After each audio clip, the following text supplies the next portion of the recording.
Students, I am Meenakshi Bayani. Welcome to my channel. आज हम class 9th का सरफेस एरिया एंड वॉल्यूम का 13.5 exercise करेंगे। यहाँ से हमारा वॉल्यूम का पार्ट शुरू हो जाता है। इस पॉइंट से हमारा वॉल्यूम का पार्ट शुरू हो जाता है। तो इसके अंदर में हम क्या क्या चीज़ें सीखेंगे। फर्स्ट, ये जो 13.5 एक्सरसाइजेस है इसमें आपके दो फॉर्मूले यूज होंगे। एक तो वॉल्यूम ऑफ क्यूबॉइड, वो क्या होता है, length into breadth into height. L मतलब लेंथ, बी मतलब ब्रेड, एच मतलब हाइट। और दूसरा हम करेंगे volume of cube. Volume of cube क्या होता है, वॉल्यूम ऑफ क्यूब होता है साइड का क्यूब, ठीक है, साइड का cube which is equals to a cube. आपके लिए मैंने ये 4 स्पेशली अलग से क्वेश्चंस हैं, बाकी तो सब बहुत इजी हैं जो बाकी के क्वेश्चंस हैं। फिर भी इन केस अगर आपको और भी कोई क्वेश्चन ना समझ में आया हो तो आप कमेंट कर देना, मैं उसके लिए आपको नेक्स्ट वीडियो में उनका नेक्स्ट एक्सरसाइज के साथ उसका सोल्यूशन आपको दे दूंगी। तो ये जो 4 क्वेश्चन हैं ये थोड़े अलग से थे, इसलिए स्पेसिफिकली मैंने ये 4 ही उठाए और कोई नहीं उठाए। ये है एनसीईआरटी का क्वेश्चन नंबर 3, 6, 7 और 9 मैंने लिख दिया है कौन से क्वेश्चन हैं, प्लस मैंने क्वेश्चन भी लिख दिए हैं आपके लिए। तो मैं आपको इनको एक एक करके सॉल्व करके बताती हूँ, ठीक है। क्वेश्चन नंबर 3 जो है एनसीईआरटी का कि क्यूबॉइडल वेसल है 10 metre long, 8 metre wide, and how high must it be made to hold 380 cubic metres of a liquid. ये जो पहला वाला आपका क्वेश्चन है, ठीक है, मैं इसको सॉल्व करके आपको दिखा रही हूँ। हमको ये पता है वॉल्यूम का, मैंने आपको फॉर्मूला बताया। वॉल्यूम ऑफ क्यूबॉइड क्या होता है, length into breadth into height. तो अगर मुझे हाइट निकालनी है तो मैं क्या निकालूंगी, volume of cuboid divided by length into breadth, यही फॉर्मूला यूज करूंगी मैं, ठीक है। वॉल्यूम ऑफ क्यूबॉइड हमें क्वेश्चन में गिवन है 380 मीटर क्यूब, लेंथ और ब्रेड्थ गिवन है 10 और 8, ठीक है। 0 से 0 कट गया, 2 4 जा 8, 2 19 जा 38, 19 अपॉन 4, 4 4 जा 16, 17 18 19 3 30, यानी कि 4 7 28 29 30, 4.75 मीटर्स। तो ये मेरा आंसर आ गया। Height of cuboid will be 4.75 metres. It is solved, finish. इसीलिए मैं आपको सबसे सिंपल ट्रिक्स बताती हूँ, इसीलिए पूरा करके दिखाती हूँ। देखिए solution is available everywhere, I tell you this thing in all my videos, लेकिन कैसे इसको शॉर्टेस्ट वे में हम इन क्वेश्चंस को करें ये मैं आपको अपने वीडियोस में जरूर सिखाने की कोशिश करती हूँ। हमारा नेक्स्ट क्वेश्चन देखिए आप। हमारा नेक्स्ट क्वेश्चन है कि पॉपुलेशन कितनी है। Second question, village having a population of 4000 requires 150 litres of water पर हेड पर डे, ठीक है। तो सबसे पहले कितने हैं, पॉपुलेशन कितनी है, 4000 पीपल की, तो वाटर कितना लगेगा, water required per day 4000 into 150, ठीक है। 60 5 4 15 4 60 6 lakhs लीटर। अच्छा, लीटर को मीटर क्यूब में अगर कन्वर्ट करना है तो डिवाइडेड बाय 1000, तो which is equal to 6 lakhs divided by 1000 which is equal to 600 metre cube. Now ये तो हमने वॉल्यूम ऑफ वाटर निकाल लिया। अब नंबर ऑफ डेज हम कैसे निकालते हैं,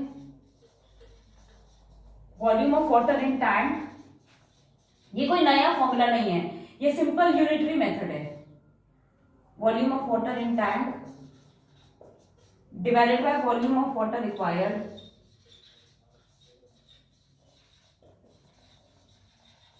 पर person, water required by the people of that place, you know, required, ठीक है। तो ये हो जाएगा मेरे पास volume of water in the tank कितना है मेरे पास 20 इंटू 15 इंटू 6, इसको मल्टीप्लाई अगर करने की जरूरत नहीं है, divided by total volume of water required कितना है 600, यहाँ पे टोटल लिख सकते हो आप, total volume of water required, ठीक है, ये है 600।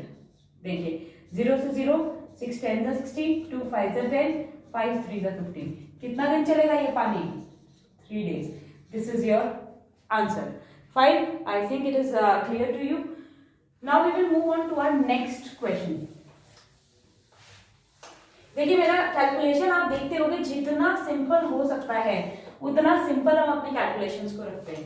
हमारा थर्ड है गो डाउन मेजर्स इतना, ठीक है, 40 into 25 into 15, maximum number of wooden crates each measuring 1.5 into 1.25 into 0.5 that can be stored in the go down. Number of crates अगर आपको निकालना है, volume of godown divided by volume of crate,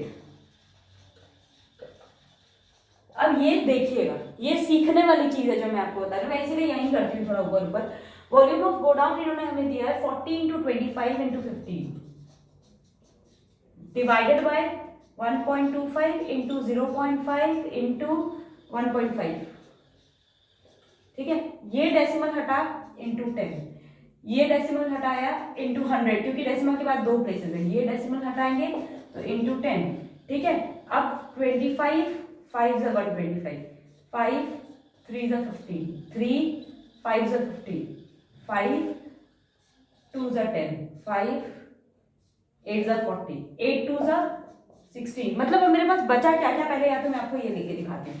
तो मेरे पास यहाँ पे बचा 8 into 2 into 100 into 10 which is equals to 16,000 crates. This is my answer. I think this is also very clear to you. So I will move on to my next question. In case आपको कोई भी question ऐसा है जो नहीं समझ में आ रहा है, you are free to ask me in the comment section.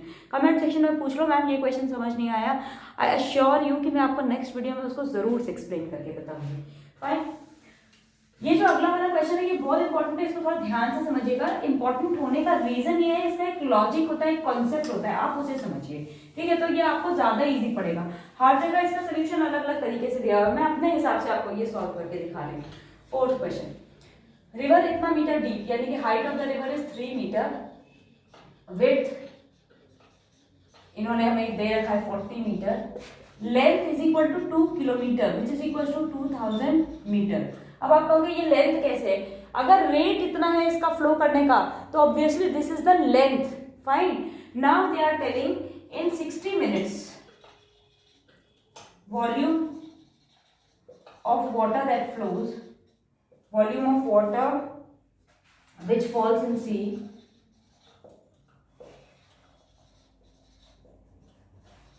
is equal to 3 into 40 into 2000 meter cube.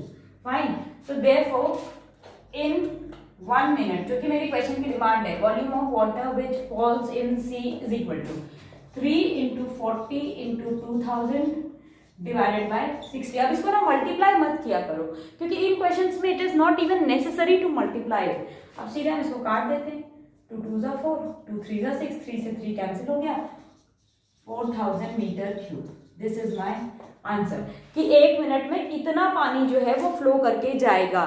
1 minute में कितना पानी जाएगा, 4000 metre cube of water will flow into the sea. तो ये आपके ये चारों क्वेश्चन थे जिनको मैंने आपको सॉल्व करके बताया।